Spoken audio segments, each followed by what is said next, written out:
कृष्णा, राधे राधे। आज पौष माह का पहला रविवार है। पौष माह के पहले रविवार की आप सभी को हार्दिक शुभकामनाएं। पौष का महीना भगवान सूर्य देव को समर्पित होता है और इस माह में आने वाला रविवार बहुत ही ज़्यादा महत्व रखता है। हिंदू धर्म में रविवार का दिन सूर्य देव को समर्पित है और पौष माह में आने वाले रविवार की पूजा और व्रत बहुत ही अधिक फलदायी माना गया है। कहा जाता है कि रविवार के व्रत करने से व्यक्ति के मान सम्मान, पद और प्रतिष्ठा में वृद्धि होती है। कुंडली में सूर्य मजबूत होता है, इससे व्यक्ति के भाग्य में वृद्धि होती है। पौष माह के रविवार के दिन दान करने से पुण्य फलों की प्राप्ति होती है। अगर आप भी पौष माह के रविवार का व्रत कर रहे हैं तो ध्यान रखें कि व्रत रखें तो व्रत कथा अवश्य सुनें और इस दिन बिना नमक का भोजन करना चाहिए। इसीलिए इस व्रत को अलौना व्रत कहा जाता है।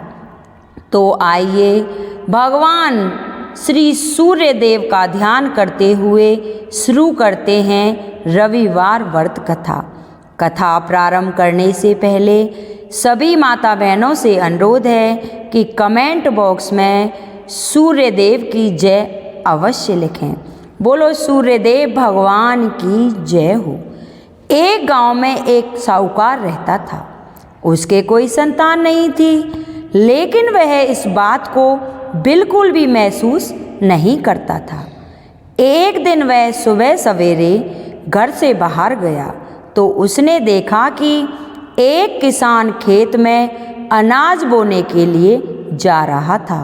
तो साहूकार को देखते ही वह किसान वापस लौट गया और कहने लगा कि आज तो शगुन अच्छा नहीं हुआ। तो साहूकार ने किसान के मुंह से ऐसी बात सुनी तो उससे पूछा कि क्या बात है, तुम मुझे देखते ही घर की तरफ क्यों मुड़ गए, खेत क्यों नहीं बोया? तो साहूकार की बात सुनकर किसान ने कहा कि साहूकार जी, कहा जाता है कि निस्संतान का मुंह देखकर कोई काम किया जाता है तो वह कार्य सफल नहीं होता। आपके कोई संतान नहीं है, इसी वजह से मैंने आपके दर्शन किए तो मैं घर की तरफ जा रहा हूँ। आज अनाज बोने का कोई फायदा नहीं है। तो यह बात सुनकर साहूकार बहुत ही ज़्यादा दुखी हुआ और तुरंत उल्टे पांव अपने घर लौट आया। घर आते ही उसने देखा कि उसकी पत्नी बहुत ही उदास बैठी है। तो साहूकार ने पूछा कि आज क्या बात है, तुम इतनी उदास कैसे बैठी हो? तो उसकी पत्नी ने कहा कि आज तो चिड़िया घर आई थी, वे कह रही थी कि इसके घर में तो बच्चे नहीं हैं, तो दाना कहाँ से मिलेगा? तो साहूकारनी की बात सुनकर साहूकार ने किसान वाली बात उसे बता दी, जिसे वो सुनकर बहुत ही दुखी हुई और सोचने लगी कि हम निसंतान हैं, जिसके कारण लोग हमारे दर्शन करने में असब मानते हैं। उन दिनों पौष का महीना चल रहा था। तो उसी दिन एक बूढ़ा ब्राह्मण उसके घर भिक्षा मांगने के लिए आया। तो साहूकार ने ब्राह्मण को हाथ जोड़कर प्रणाम करते हुए कहा कि हे ब्राह्मण देवता, मेरे घर में अनाज तो खूब है और मैं दान भी करना चाहता हूँ, लेकिन मेरे कोई संतान नहीं है। क्या मेरे घर से आप दान लेना स्वीकार करोगे? मेरे गांव के लोग तो मेरे दर्शन करना भी शुभ नहीं मानते हैं। तो उस बूढ़े ब्राह्मण ने साहूकार से कहा कि तुम ऐसा करो कि सूर्य देव की आराधना करो, तुम्हें संतान की प्राप्ति अवश्य होगी। जो आदमी अपने जीवन में निराश और हताश होता है उसे सूर्य देव की उपासना करनी चाहिए, जिससे उसकी मनोकामनाएं अवश्य पूर्ण होती हैं। यह कहकर ब्राह्मण ने सूर्य देव की उपासना का सारा विधान साहूकार को बता दिया और उसके घर से भिक्षा लेकर चला गया। तो उसी दिन से साहूकार सूर्य देव की आराधना करने लगा। आराधना करते करते उसे 12 वर्ष बीत गए।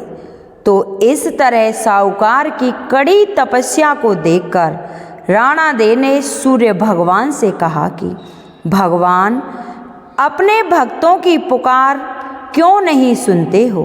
तो सूर्य भगवान कहने लगे कि इसके संतान का कोई योग नहीं है, इसीलिए इसे संतान की प्राप्ति नहीं होगी। तो सूर्य देव की बात सुनकर राणा देव ने कहा कि हे स्वामी, अगर आप आज अपने भक्तों की पुकार नहीं सुनोगे तो आपको कोई नहीं मानेगा। आपको इसकी तपस्या का फल तो अवश्य देना होगा। राणा देव के इस तरह बार बार कहने पर सूर्य भगवान को भी दया आ गई और वह साहूकार के सामने प्रकट हो गए और साहूकार से बोले कि साहूकार, तेरे नसीब में संतान का योग नहीं है, पर मैं तेरी तपस्या से अत्यंत प्रसन्न हूँ और मेरे आशीर्वाद से तुम्हें एक कन्या रूपी रतन पैदा होगा।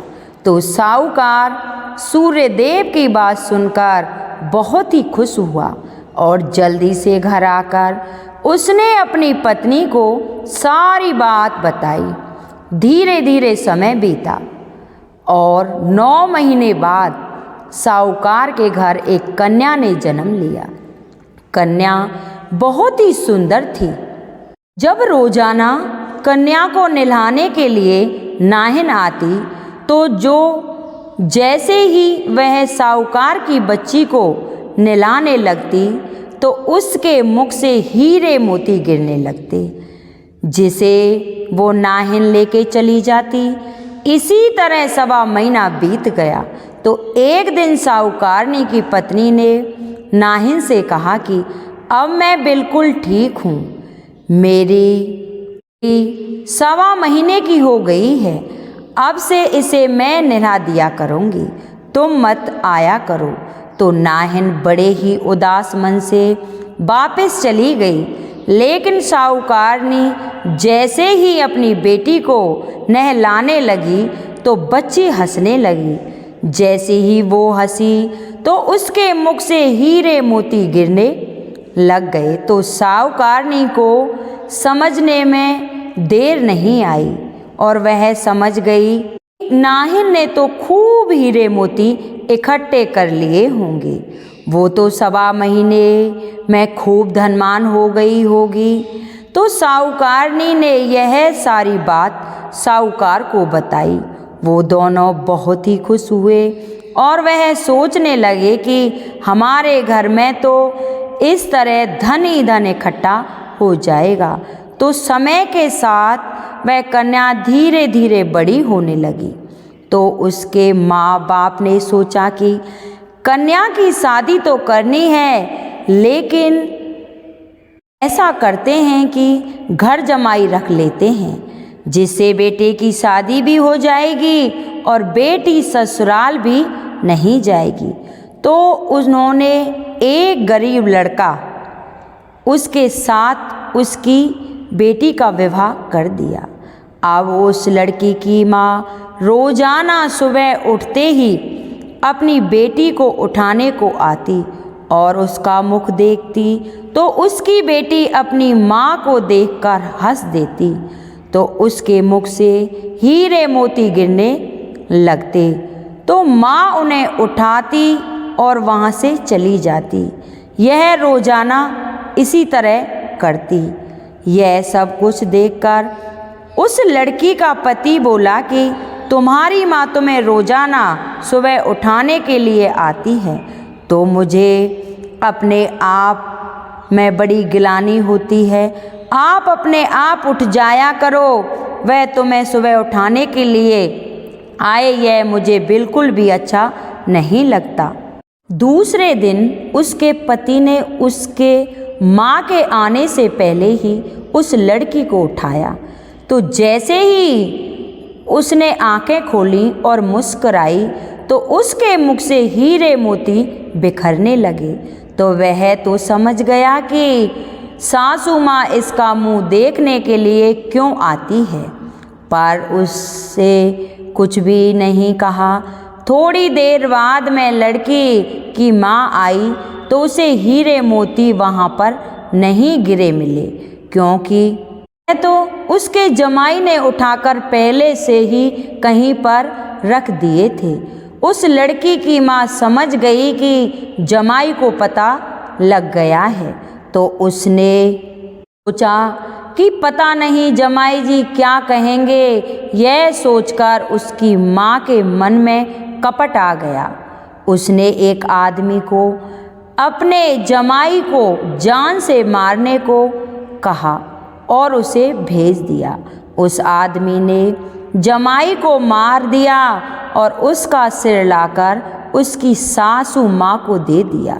तो यह सब राणा और सूर्य भगवान देख रहे थे, तो उन्हें देखते ही बड़ी घृणा हुई और कहा कि देखो कि हमारी दी हुई कन्या का पति मार दिया है, और मारने वाली माँ कौन है? उस कन्या की माँ ने ही उसके अपने जमाई को मरवा दिया। तो सूर्यदेव ने एक बूढ़े ब्राह्मण का रूप धारण करके भिक्षा मांगने के लिए उसके दरवाजे पर आए और वहाँ से उस कन्या के पति का सिर ले आए और लाकर उसका सिर उसके धड़ से जोड़ दिया और अमृत का छींटा दिया, जिससे वो उठकर बैठ गया। उसने देखा कि शाम होने वाली है और सूर्य भगवान अस्त हो रहा था, तो वह जल्दी से भागकर घर गया। तो घर पहुंचने पर उसकी पत्नी ने कहा कि आपको पता है कि मैं पौष के महीने में सूर्य अस्त होने के बाद भोजन नहीं करती हूँ, फिर भी आप इतनी देर से आए हैं। तो वह अपनी पत्नी को बात सुनाकर बोला, तेरी माँ ने मुझे मारने के लिए आदमी भेजा, और सारी कहानी अपनी पत्नी को बता दी। तो वह बोली कि अब हम यहाँ नहीं रहेंगे, आपकी जान को खतरा हो, वहाँ मैं एक पल भी रहना नहीं चाहती। और फिर दोनों पति पत्नी वहाँ से चले गए। तो साहूकार की बेटी अपने पति के साथ उसकी झोंपड़ी में रहने लगी। सूर्यदेव की कृपा से उसके घर में थोड़े ही समय में सुख समृद्धि हो गई और उसके पति को राजा के यहाँ नौकरी मिल गई और दोनों अपना जीवन यापन बड़ी ही हंसी खुशी के साथ करने लगे। सूर्य भगवान जैसी कृपा आपने साहूकार की बेटी पर करी, उस पर प्रसन्न हुए और उसके सुहाग की रक्षा की, वैसी ही सभी पर करना और सुख भाग्य सौभाग्य का आशीर्वाद देना। जो भी ये मेरी कहानी सुने, हुंकारा भरे, उन सभी की मनोकामना पूर्ण करना। बोलो सूर्य भगवान की जय। सुनेंगे सूर्य भगवान की दूसरी कहानी। बोलो सूर्य भगवान की जय हो। एक ब्राह्मण था, वह सूर्य भगवान का परम भक्त था। वह रोजाना नहाता धोता, कहानी कहता और सूर्य देव की पूजा करता, पर वो ब्राह्मण कमाई के नाम पर कुछ भी नहीं करता था। ब्राह्मण घर में रहता तो ब्राह्मणी बार बार कमाने के लिए कहती, और कहीं बाहर जाता तो अड़ोसी पड़ोसी उसे निकम्मा कहकर चिढ़ाया करते थे। तो उन सबके ताने सुन सुनकर वह ब्राह्मण परेशान हो गया और एक दिन वह नहा धोकर अपने पूजा की सामग्री लेकर जंगल में चला गया और वहाँ पर एक सूखे पीपल के पेड़ के नीचे बैठकर पूजा पाठ करने लगा।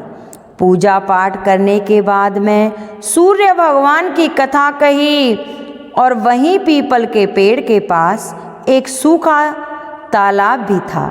उसमें थोड़ा पानी था और वहाँ से उसी पानी से लोटा भरकर सूर्य भगवान को जल चढ़ाया। जैसे ही ब्राह्मण ने सूर्य देव को जल चढ़ाया तो वह पूजा का जल बहकर पीपल और सूखे तालाब में आ गया। जल के वहाँ आते ही सूखा पीपल हरा भरा हो गया और सूखा तालाब भी साफ पानी से भर गया। उस जल में सूर्य भगवान दिखाई देने लगे और ब्राह्मण से कहने लगे कि ब्राह्मण, तू मांग क्या मांगना चाहता है।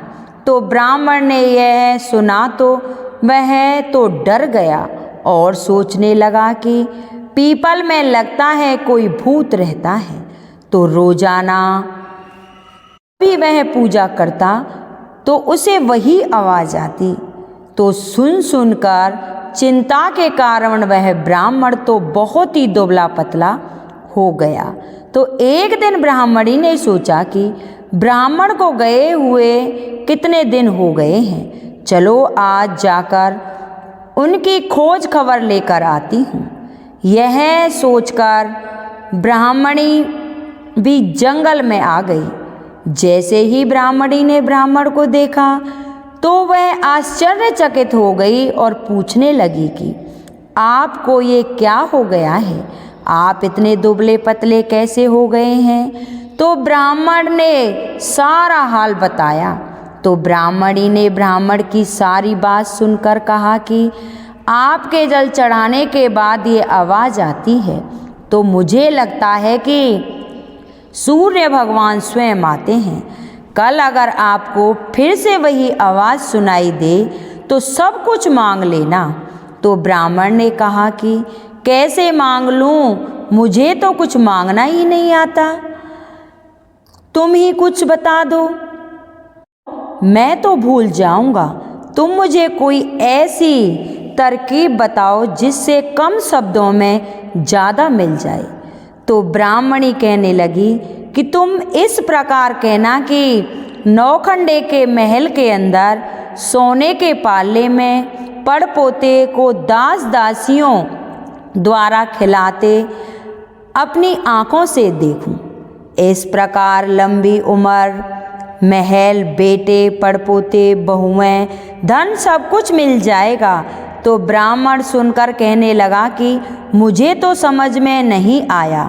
तो ब्राह्मणी कहने लगी धन होगा तभी तो सोने का पालना होगा, दास दासियां होंगे, आंखें घुटने ठीक होंगे तो ही अपने पड़पोते को सोने के पालने में झूला झूलते देख सकोगे, और बेटे और बहू होंगे तो ही तो पड़पोते के दर्शन होंगे। यह सुनकर ब्राह्मण ने कहा कि हाँ ठीक है, अब मुझे सब कुछ समझ में आ गया। दूसरे दिन जैसे ही ब्राह्मण ने स्नान करके पूजा की और सूर्य देव को अर्घ्य दिया तो आवाज़ आई। तो ब्राह्मण ने वैसा ही कहा जैसा ब्राह्मणी ने समझाया था। तो सूरज भगवान ने कहा, देखने में तो भोले भाले लगते हो, फिर भी एक बार में सब कुछ मांग लिया। फिर भी तुमने जो मांगा है वो तुम्हें अवश्य मिलेगा, जा तेरी हर इच्छा पूरी होगी। ब्राह्मण इस तरह का आशीर्वाद पाकर खुशी खुशी घर की तरफ चल पड़ा। घर आया तो देखा कि टूटी फूटी झोंपड़ी की जगह एक नौखंडा महल खड़ा था। दास दासी आ जा रहे थे। ब्राह्मण ने कहा कि यहाँ मेरी झोंपड़ी थी और एक बूढ़ी ब्राह्मणी थी, वह कहाँ गई। उसी समय एक सुंदर औरत गहनों से और सुंदर कपड़ों से सजी हुई बाहर निकली और ब्राह्मण से कहती है कि आ जाओ स्वामी, यह अपना ही घर है। सूर्य भगवान ने तुम्हारी सारी मनोकामनाएं पूर्ण कर दी हैं। तो ब्राह्मण ने कहा कि हम इतने धन का क्या करेंगे। तो ब्राह्मणी ने कहा, धन से क्या नहीं होता, दान पुण्य करेंगे, यज्ञ कराएंगे, होम करेंगे, भूखों को भोजन करवाएंगे, प्याऊ लगवाएंगे, धर्मशालाएं बनवाएंगे। तो ब्राह्मण ने ब्राह्मणी के कहे अनुसार ये सारी क्रिया करी। थोड़े ही समय में सारी प्रजा राजा की जगह उस ब्राह्मण के गुणगान करने लगी। तो यह बात राजा तक पहुंची। तो राजा ने सुनकर उस ब्राह्मण को बुलाया और पूछा कि कल तक तो आपको खाना भी नसीब नहीं होता था, आज ये धन कहाँ से लाए हो? कहाँ से चोरी की है, डाका डाला है, क्या कुछ किया है? मुझे सब कुछ सच सच बताओ। तो ब्राह्मण ने कहा, महाराज, ना तो मैंने चोरी की और ना ही किसी का डाका डाला है। यह तो सूर्य भगवान की कृपा से मुझे प्राप्त हुआ है। यह कहकर ब्राह्मण ने सारी बात राजा को बता दी। तो राजा ने कहा, हे ब्राह्मण देवता, मेरे पुत्र नहीं है। अब तुम मुझे बताओ कि अब मुझे क्या करना चाहिए। तो ब्राह्मण ने राजा को सूर्य भगवान की पूजा विधि बताई। तो राजा ने वैसा ही किया। तो राजा के घर 10वें महीने सुंदर पुत्र ने जन्म लिया। तो सारे लोग सूर्य भगवान की जय जयकार करने लगे। हे सूर्य भगवान, जैसे आपने ब्राह्मण और राजा की मनोकामनाएं पूर्ण की, वैसे ही सबकी करना। कहानी कहने वाले की, कहानी सुनने वाले की, हुंकारा भरने वाले की, सभी की मनोकामना पूर्ण करना। बोलो सूर्य भगवान की जय। अब सुनेंगे विष्णु भगवान की कथा। बोलिए विष्णु भगवान की जय। एक समय की बात है कि शिव की पूजा देवता और राक्षस, देव और असुर, श्रेष्ठ और अधम दोनों करते हैं। वह हर किसी के लिए महादेव हैं। विष्णु भी उनकी पूजा करते थे। विष्णु जी शिव भक्त को बताने वाली एक बहुत ही सुंदर कहानी है। एक बार विष्णु ने शिव से वादा किया कि वह शिव को 1008 कमल अर्पित करेंगे। वह कमल के फूलों की तलाश में गए और पूरी दुनिया में खोजने के बाद भी उन्हें सिर्फ 1007 कमल के फूल मिले। एक कम था। उन्होंने आकर सब कुछ शिव के सामने रख दिया। शिव ने पर अपनी आंखें नहीं खोली। वह सिर्फ मुस्कुराए क्योंकि एक कमल कम था। फिर विष्णु भगवान ने कहा, मुझे कमल नयन कहा जाता है, जिसका अर्थ है कमल के फूलों की तरह आँखों वाला भगवान। मेरी आँखें किसी कमल की तरह सुंदर हैं, तो मैं अपनी एक आँख अर्पित करता हूँ। और उन्होंने तुरंत अपनी दाहिनी आँख निकालकर शिवलिंग पर रख दी। इस तरह की भेंट से प्रसन्न होकर शिव जी ने विष्णु भगवान को प्रसन्न कर दिया। तो शिव जी ने विष्णु को प्रसिद्धि सुदर्शन चक्र दिया। यह कहानी बहुत ही अद्भुत और प्रचलित है कि कैसे एक भगवान ने दूसरे भगवान के लिए अपनी आँखें अर्पित कर दी। हे विष्णु भगवान, हे शंकर भगवान, जैसे आपने असुरों के काज सवारे, वैसे ही जो मेरी ये कथा पढ़े, सुने, हुंकारा भरे, उन सब की मनोकामनाओं को पूर्ण करना। बोलिए विष्णु भगवान की जय। बोलिए सूर्य नारायण भगवान की जय। आपको हमारी ये कहानी कैसी लगी, कृपया कमेंट बॉक्स में ज़रूर बताना। और कमेंट बॉक्स में सूर्य नारायण भगवान की, विष्णु भगवान की जय हो अवश्य लिखना। बोलो सूर्य नारायण भगवान की जय।